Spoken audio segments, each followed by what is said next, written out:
قدرمنو دوستانو سلام او ښې چارې.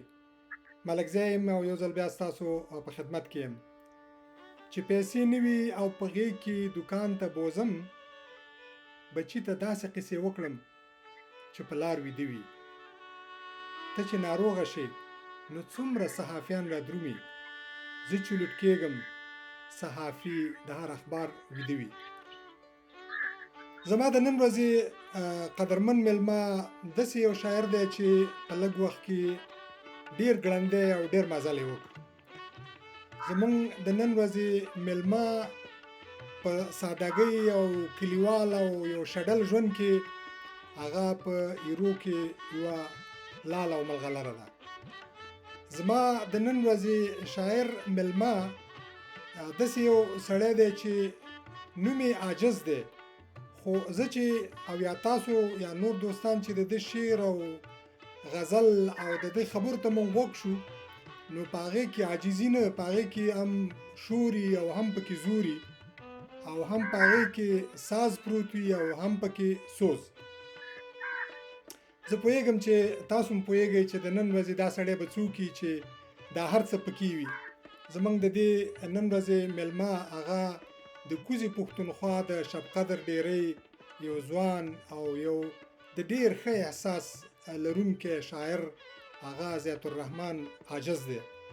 ضیاء الرحمن عاجز لا د 3-4 کالو چې پلار یې وفات شو او په یتیم پاتې شو او خپلې قدرمنې مور او مشر ورور یې داسې وپاله چې د ده په وینه کې د وطن د پښتنو د خپل قام د قلم مینه په د په رګونو کې زغلی رازغلی او د وکولې شو چې په خپل دغه ساده الفاظو کې دغه سي اشعار ولیکي، داسې نظمونه ولیکي چې د شهرت انګازې په شب قدر ډیرۍ او په ملکنډ او پیښور کې نه بلکې دا د سمندرونو اخواته دې ځایونو ته هم راورسېدلې. نو د دې دپاره چې زه ستاسو تنده د ده په شعرونو ماته کم او ستاسو د ده په منځ کې دیوال نشم، زه به همدومره ووایم چې دی د نن ورځې په ځوان کول په شاعرانو کې ډېر ښایسته شعر وایي او ډېر ښه احساس لري. نو زه به 2-3 لنډې پوښتنې د ده نه وکړم او بیا به نو ټول به ده ته غوږ شو چې دی زموږ دپاره څه لري. ښه ضیاء الرحمن عاجز دا راته ووایه چې تاسو تعلیم مو کړی دی او که کړی دی څومره مو کړی دی؟ د ټولو ناول خو ملک صاحب ستاسو یوه نړۍ مننه کومه چې دومره معیاري پروګرام په دومره لنډ تنګ وخت کې مو د ما سره رابطه را جوړه کړه. زه مو په خپل پروګرام کې مېلمه کړم. ستاسو ډېر زیات مشکور یم. دغه غل ده چې په دغه ملک کې څونه پښتانه دي لکه د غنم د دانو ویشلي شوي دي، دغه پښتنو ډېر زیات مشکور یم چې مونږ خوښوي او مونږ اوري. ستاسو دغه ملګرو یو جهان مننه او تعلیم خو ملک صاحب ما له سم جماعته پورې کړی دی. او دا راته ووایه چې تاسو چې زه معلومات لرم نو تاسو یوه ګرانه مور هم ده او 2 ورونه یوه خور لرئ. واده خو مو هم کړی دی که نه؟ اولادونه مو شته؟ او ملک صاحب ما هم واده کړی، زما یوه لور ده، مشر ورور مې واده کړی دی، هغه 4 بچي دي او اوس یو ما کشر ورور دی، هغه ته مو بس واده تیارې دي، زلمی دی، خو بس ستونزې دي د هغې له وجې پاتې دي. دعاګانې کوئ چې د هغه کور هم د خیر آباد کړو. مونږ یوه مور ده، یوه خور د 3 لویو او ټول د خیره یو ځای اوسېږو. ډېر ښکلې ماحول دی زموږ د کور. ډېر ښه ډېر ښه. دا راته ووایه چې ته خو په ډېر لږ وخت کې ډېر نامخدا مشهور شولې. ځینې خلک دي چې هغوی په ګمنامۍ کې خوشحاله وي او ځینې په شهرت کې. تا ته کوم یو ډېر خوند درکوي؟ هغه ګمنامي ښه وه که دا شهرت چې اوس ټوله دنیا دې ګوري او تا پېژني؟ ملک صاحب داسې ده چې ما هم د ډېر وخت د 15 کالو راسې دا محنت شروع کړی په ګمنامۍ کې زه هم پاتې وم. غزل به مې په زړه باندې بوج شو، ما چې دا زه چا ته ووایم، چا به راته غوږ نه کېښوده.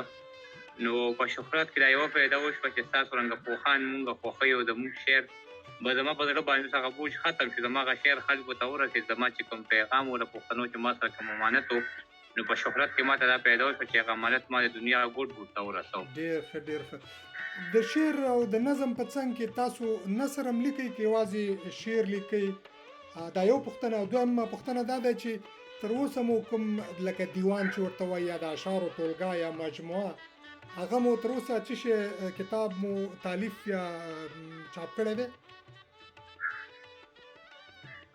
ملک صاحب د ادب چې څونه صنفونه دي، ښه جي. که غزل دی، که نظم دی، که نثر دی، که چاربیت ده، که هایکو ده، که ټپي ده، په هر یو باندې ما تبایزمایي کړې ده. هر څه مې شکر لیکلي، تر ډرامې پورې ما لیکل کړي، ما ډرامه هم لیکلې ده. ډېر ښه. او پاتې شو د کتاب خبره، نو د کتاب اثار چې الحمدلله ما سره برابر دي. ښه. خو زموږ لا دومره وس نشته چې کتاب چاپ کړو، او الله پاک دې وس راکړي، الله دې همت راکړي چې دغه د پښتنو امانت د کتاب شکل ته وسپارو او پښتنو ته یې ورسوو. صحیح، ډېر ښه. یوه دوه لنډې نورې پوښتنې. تاسو ما دوه درې ویډیوګانې یا مرکې ما د نورو دوستانو سره په یوټیوب کې او په دغه کې وکتلې، په فیسبوک کې. تاسو اکثره چې شعر یا نظم چې کله وایي لاندې کاغذ ته یا کتابچې ته یا ټلیفون یا فون ته نه ګورئ چې په هغې کې مو چېرته ځان سره یاداشتونه نیولي. دا ماشاءالله دا تاسو همیشه هم داسې کوئ که نه دا خاصو پروګرامونو ته ښه داسې پراکټس ورته کوئ او بیا یې بې له د کتاب د ورق نه غیر د خپلې حافظې نه بیا وایي څنګه حساب دی؟ پراکټس خو ما ملک صاحب چېرته هم نه دی کړی، بس د الله پاک رحم دی. شکر. ستا د جفا درد مې حافظه کمزورې کړې ده، بس یو د مینې کلمه راته لا یاده ده. نو حافظه زما کمزورې نه، ډېره زیاته مضبوطه ده. او ما ته الحمدلله خپله شاعري څه کې چې د مشرانو استادانو 5 شپږ کتابه ما ته یاد دي، او ما ته خپله ټوله شاعري یاده ده. زه هر مرکه کې ما چې ته کاپي یا پاڼه نه ده وړلې. ماشاءالله، چشم بدور. دا راته ووایه چې دا د ستا دا دومره ښه خواږه نظمونه، غزلونه، شعرونه کله د هنرمندانو یا سندرغاړو ستا څه شعرونه زمزمه کړي یا په سندریز هنر کې یا فن کې راغلي دي، چا سندرې پې ویلي دي، او که نه یوازې فقط دغه شفاهي شکل باندې ستا دا شعرونه یو نه بل ته ځي او خلک په فیسبوک کې خوښوي؟ داسې د ملک صاحب چې ما سره ډېر ملګري رابطه کوي، سندرغاړي رانه غوښتنه کوي چې موږ ستا غزل ته د اواز خواږه ورکړو. خو ما لا چاته اجازت ورکړی نه دی. داسې یو یا دوه ملګري د ما نه بغیر تپوس هغوی هغه سندرې د ما ویلي دي. د ما یو غزل دی چې مړې یې سترګې په وصال کړم او که ویسېږم تصویر د ځان سره سنبال کړم، او که ویسېږم. راز منصور علینزي یو سندرغاړی دی، هغه دا ویلي دي. زموږ د کلي ملګري په سعودي عرب کې د رباب منګي ته زموږ شعرونه وخت په وخت زمزمه کوي. نو چاته مې اجازت ورکړی نه دی، او په زړه مې غواړي نو زه وایم چې چا ته هارون باچا یا کرن خان راله غزل ووایي نو دغې ته مې زړه کېږي. واه، خو ډېر مشهور خلک دي، ټوله دنیا یې پېژني. ښه، نو داسې به وکړو د دې دپاره چې دا د زموږ د دې پروګرام د لیدونکو یا د دوستانو دغه انتظار اوږد نه شي. راځه بسم الله که تاسو ما سره په ټلیفون کې وعده کړې وه چې زه به اول نوی شعر چې ما لیکلی دی او تر اوسه بل چاته تاسو نه دی ویلی او زموږ دې دوستانو ته یې ډالۍ کوئ، نو بس موږ درته غوږ یې د خیر سره بسم الله کوي. ملک صاحب دغه شعرونه دې تاسو ملګرو ته ډالۍ وي چې دومره مې پوهه کې چې دا په کوم قصور راځمه، دومره مې پوهه کړی چې دا په کوم قصور راځمه، زه هر ماښام پورته په سرو وینو کې سور راځمه.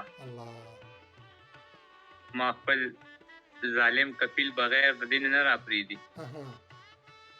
ما خپل ظالم کفیل بغیر د دین نه راپرېږدي. یا مې د مور په مرګ راځم او یا د لور راځمه، صحیح. بې وسي روکه شه ورځ په مزدورو تېره شي، بې وسي ورکه شه ورځ په مزدورو تېره شي. د شپې چې خپل کور ته راځم لکه محرور راځمه. او دغه څو نور شعرونه ستاسو ملګرو ته د بل غزل شعرونه چې د بې وسۍ اوښکو مې لار په مخ تازه کړې ده، د بې وسۍ اوښکو مې لار په مخ تازه کړې ده. خلکو زما د غم د دې نه اندازه کړې ده، تا مې په هره یو خبره باندې شور جوړ کړی، تا مې په هره یو خبره باندې شور جوړ کړی. ما درته هره یو خبره په مزه کړې ده. موږ پښتانه د وخت په داسې امتحان کې ګیر یو، مونږ پښتانه د وخت په داسې امتحان کې ګیر یو چې چا وژلي یو هغه مو جنازه کړې ده. الله مونږ پښتانه د وخت په داسې امتحان کې ګیر یو چې چا وژلي یو هغه مو جنازه کړې ده.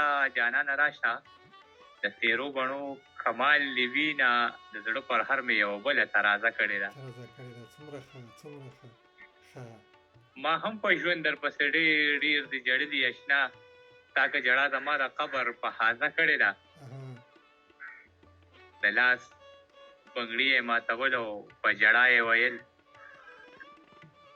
د لاس بنګړي یې ماتول او په ژړا یې ویل عجیز رښتیا مړ دی که خلکو اوازه کړې ده. الله دا یو ځل بیا راته ووایه دغه اخرنی بیت دی. د لاس بنګړي یې ماتول او په ژړا یې ویل عجیز رښتیا مړ دی که خلکو اوازه کړې ده. خالقه ته خو د عاجز ته ډېر عمر ورکړې او زر یې مه وژنې. رب دې ستا په عمر کې برکت واچوي. ډېر ښه ډېر ښه. یو هغه بل ستا یو شعر زیات الرحمن عاجز ډېر مشهور شوی دی او تاسو ویلي چې کله زما د مور لوپټه وه، هغه د لوپټې شعر که تاسو یو ځل بیا ووایئ چې ستاسو د خولې نه زه پخپله بیا واورم مخامخ، دا به ماته او زموږ دوستانو ته به ډېر خوند ورکړي. مننه ملک صاحب. د بارانه کږه شیبه وه ماته اوس هم یاد شي. د بارانه کږه شیبه وه ماته اوس هم یاد شي. زموږ کچه غوندې کوټه وه ماته اوس هم یاد شي. او چې وسیلې شوه ما به وی چېرته راپرې نه وځي. چې وسیلې شوه ما به وی چېرته راپرې نه وځي. زموږ یو ماته دروازه وه ماته اوس هم یاد شي. د پیوندونو په کې شمار نه و یقین دې کېږي. پیوندونو په کې شمار نه و یقین دې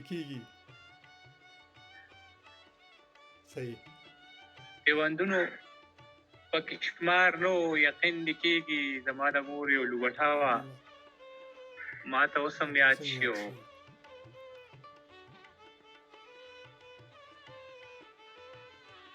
وای ملک صاحب پوهېږم دا زموږ د معاشرې او زموږ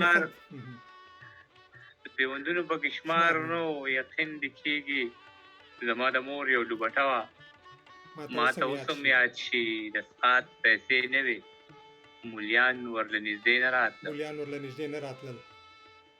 د سقاط پیسې نه وې مولیان ورله نږدې نه راتله. زما د پلار چې جنازه وه ماته اوس هم یاد شي. د وړې خور مې د دارو د لاسه ساه ختله.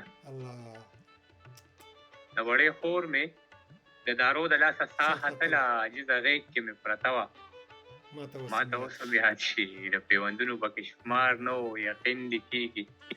زما د مور یو لوبټه وه ماته اوس هم یاد شي. ملک صاحب به دا شعرونه زه وایم هم نه خو تاسو په ما ډېر ګران یې. به دا زما د ژوند دغه تصویر و. دا مونږ بیا خپل جذبات نشو قابو کولی. بیخي زه پوهېږم دا ستا جذبات د قدر دي. زه غواړم چې دا ستا جذبات یو ځل بیا منعکس شي او خلک ستا د خولې واوري چې زموږ په معاشره کې او زموږ په ټولنه کې زموږ په خلکو کې د غربت تر څنګه ولې خلک د قلم نه د ټوپک خواته روان دي. دا ستاسو غوندې د ښو شاعرانو د ښه احساس خلکو د هغه خلکو چې هغوی سره د خپل ولس د خپل قوم د خپل ژبې د خپل مستقبل غم او فکر سره دی. ستاسو خبره ډیره معاصره ده. دا د کاڼي کرښې دي چې موږ دغه خپل نوی کول دغه نوی نسل باید د ټوپک نه راوګرځو. موږ دی ته باید قلم په لاس کې ورکو. پیړۍ کېږي عاجز صاحب موږ همدا ټوپک دی او ټوپک زما قانون دی خو هېچا ونه ویل چې قلم زما قانون دی. بس د مختلف غزلونو به ته دوه درې شعرونه ملک صاحب ډالۍ کړم چې هسې دې نه کوي اشنا تنور کې شور لمبې. هسې دې نه کوي اشنا تنور کې شور لمبې. تنور کې شور لمبې ستا د ښایست لمبو ته نه رسېده اور لمبې.